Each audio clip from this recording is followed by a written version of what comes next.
Ladies and gentlemen, welcome back to the channel and happy Father's Day. If you are a father out there or if you are not, well, let me tell you right now. You are on course to changing your family's trajectory. You are likely the one that made the change.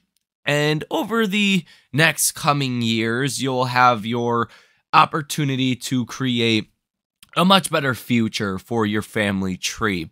So I want to put that out there. You guys are doing a great job. You guys are, if you're watching these videos, you're ahead of most people. Especially if you are a father and you have kids. I mean, you're doing a great job. So I want to let you guys know. Now, let's get into AMC stock as well as what's happening in the market, especially following quad witching. This is post-quad witching. So quad witching was on Friday. That is when you have stock options, single stock futures, index options, and index futures that all expire on the same day. This happens 4 times a year, once every quarter. You tend to get very high volume on these days. And there's some mixed data on what happens after quad witchings, but pretty clear to see what's coming. So we're going to get into all of this as well as another sell from Intera Capital. Ladies and gentlemen, I hope you are having a fantastic day. Let me know what you are doing for this Father's Day down below in the comment section. Nonetheless, let's dive into all of this information with Intera Capital. First things first. Intera Capital just sold $5.5 million worth of AMC stock, of specifically APE stock, for an average price of $1.60. Now, why this is so interesting is because they continuously are selling APE. This is the biggest sell that you have seen come through in one order in a long time. So the closer we get to the end of June, to the next court date, June 29th or June 30th, it looks like Intera Capital has been selling more and more shares. They now own 129 million shares of APE.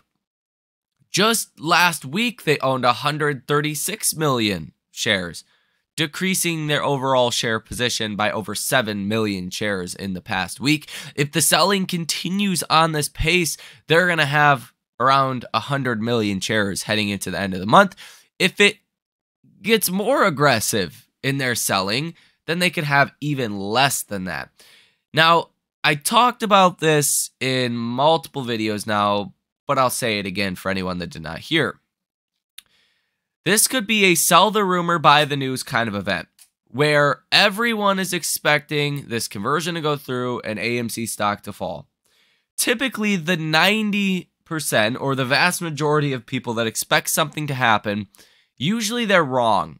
And if you wanted to look at it on a bigger scale, the reason for that would be you can't pay out everyone, right? The little guys usually win. If you take the counter bet to most for sure things, you usually do well, okay? And I think that's kind of where we are with AMC. The stock has went nowhere fast. Fundamentals have been improving. Everyone is negative on AMC towards the end of this month.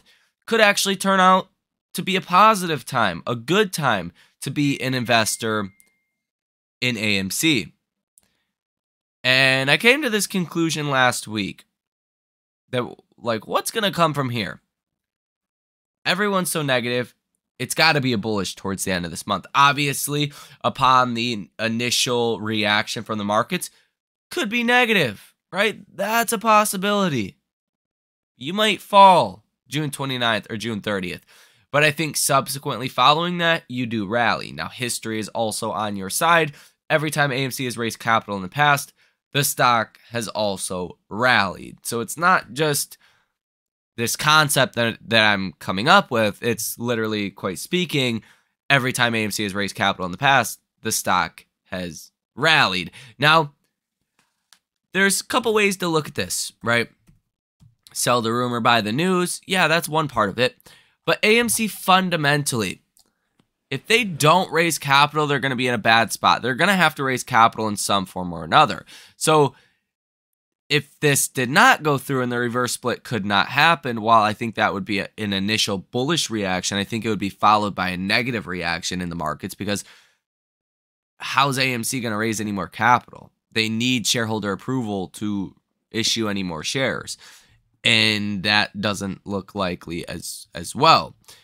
So a lot of analysts think that would for sure be a path to bankruptcy. Why would a short cover on a short position at that point? I mean, that makes absolutely no sense, right? You just wouldn't cover on a short position on a company that was going bankrupt for sure. That's why Bed Bath & Beyond shorts never covered on their short positions. The stock went bankrupt. Well, with AMC, if they can raise up to $16 billion, according to Eric Wold with B. Riley Securities, well, there is no reason to be short in AMC at that point. And history is on our side. When AMC does raise capital in that degree, it's usually a good time to buy the stock. So I think for those reasons, AMC likely rallies after June 29th or June 30th.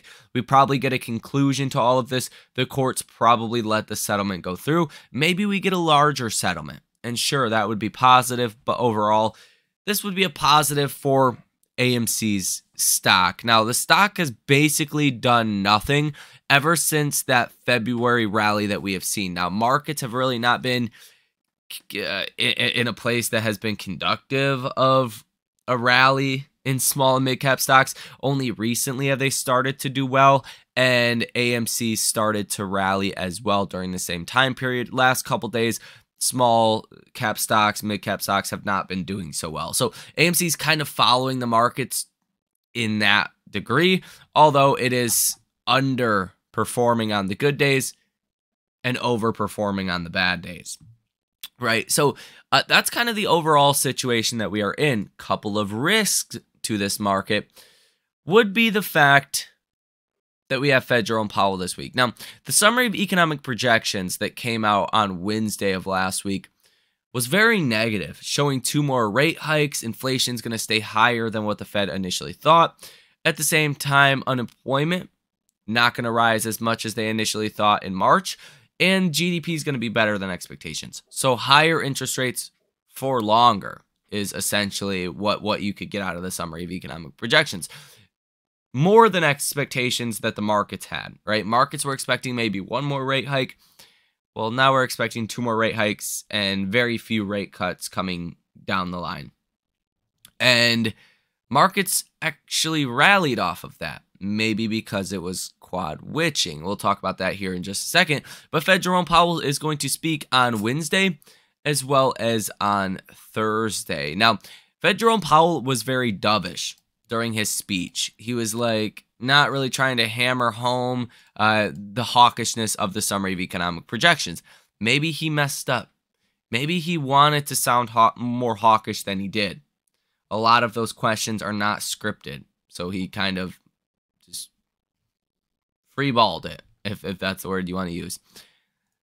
Now, he's going to have a chance to be hawkish if he would like on Wednesday and Thursday. If he takes that chance to be hawkish, markets are going to react negatively, right? Markets kind of said, yeah, Powell, you're bluffing last Wednesday, and absolutely ripped. So I think that's the biggest near-term kind of risk we have for our markets. On the other hand, quad witching typically does have higher volume, in which that's pretty typical every quad witching. But if you look at 2022, quad witching happened on March 18th. If you look at March 18th of 2022, I mean, markets were in a rally during this period. They rallied the week after quad witching, and then the week, not the week after quad witching, but the following week, you started to sell off and then eventually hit new lows about 1 month later. A little bit less than 1 month later. Hit new lows for the cycle in 2022. So it was an initial rally, kind of like what we're seeing now, but then stocks did sell off. We'll talk about why that is and why that could make sense this time around as well. June 17th, you had another quad witching. And that's actually when the markets hit their lows, and then you rallied from there. And that was the August rally that you've seen right here. September 16th was another quad witching in 2022. If we look at September 16th, well, markets did not do so well after quad witching. Then if you look at December 16th, that was the final quad witching of 2022. And markets were falling. Markets fell 1% that quad witching. The next trading day,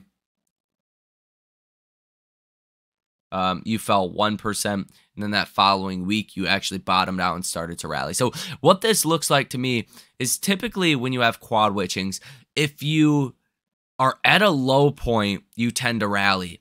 If you are at a high point, sometimes you can rally a little bit higher, but you tend to fall after a quad witching.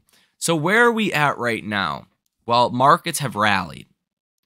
We just had a quad witching on Friday. S&P fell 1/3%. This likely means that the markets are going to fall in this upcoming week or the next couple of weeks. Obviously, it comes down to what Fed Jerome Powell says as well. But typically, when you rally into a quad witching, you tend to sell off after that. And again, vice versa. If you sold off into a quad witching, you tend to rally afterwards. And why this really is because think about it like this. You have all of these derivative classes expiring. People need to roll over these contracts. They have to assign people on these contracts. They have to outright sell these contracts. What do they do with that money? Well, it depends what the markets are doing. If the markets are hitting their highest level in the past year and a half, well, odds are some of that money goes towards downside hedges. Some of that money goes towards shorting stocks, right? If you're at a low, vice versa, if you're at a low, then you tend to probably get some more bullish positioning as people try to kind of project out what's going to happen over the next coming months. So a lot of this capital getting moved around might be positioning for a bearish move coming in the markets. And that would make sense. That would be the logical thing to do on a risk to reward basis. Even if you don't sell a lot of big tech stocks, which a lot of funds have started to trim, then you at least position for a downside move to hedge out this bullish move that you have seen as of recently. So that's kind of why you can get big moves after quad witching as well. But we'll see what happens. Again, it's going to come down to Fed Jerome Powell and what ultimately he says in this upcoming week. Now, as far as AMC stock is concerned, same situation here. You've seen a lot of options expire. Over 2 million options expire for AMC on July 16th. The next 2, 3, 4 weeks are going to be very uneventful. The next big option expiration is July 21st. I believe this is a triple witching day. When you're going to have 456,000 calls out the money, 10,500 calls in the money, 428,000 puts in the money, and 479,000 puts out the money. So there's going to be a lot more activity towards the end of July. But from now until then, people are going to move their money around and start to make different bets according to what has happened with AMC stock as of recently. Now, what's interesting is on Friday, you actually seen 21 orders from the interesting flow sentiment, totaling almost $19 million with a positive order value of 21%. And quite a few of these orders were calls. You had a July 18th $2 call for $350,000, break even of $4.75. A January 17, 2025 $1 call with a break even of $4.85 per share, worth $115,000. A lot of puts that went through, obviously. You had a January 19, 2024 $8 call worth $1 million, the largest by far bullish trade you have seen in AMC in a very long time. Break even here of $8.54 per share. And this is a very bullish bet. This is betting AMC doubles in the next 6 months or so. More than doubles. That's huge. That's a very bullish bet, okay? And then you had a lot of July 21st $5 calls that came through. Most of these orders around $60,000. Three $5 calls right there. Another one right here as well. You did have a January 19th, 2024 $6 call as well that came through for $2.13 million. Now, on a normal day recently, you haven't seen any calls come through for AMC. The only kind of bullish option positioning you've seen with hedge funds recently is people selling puts, which just means they don't think the stock's going to fall that much. That's it. That's what has contributed to the 1 to 5% positive order value days that we have seen over the past couple of weeks. Hasn't been them actually going out and buying calls. So I think that is very encouraging from here.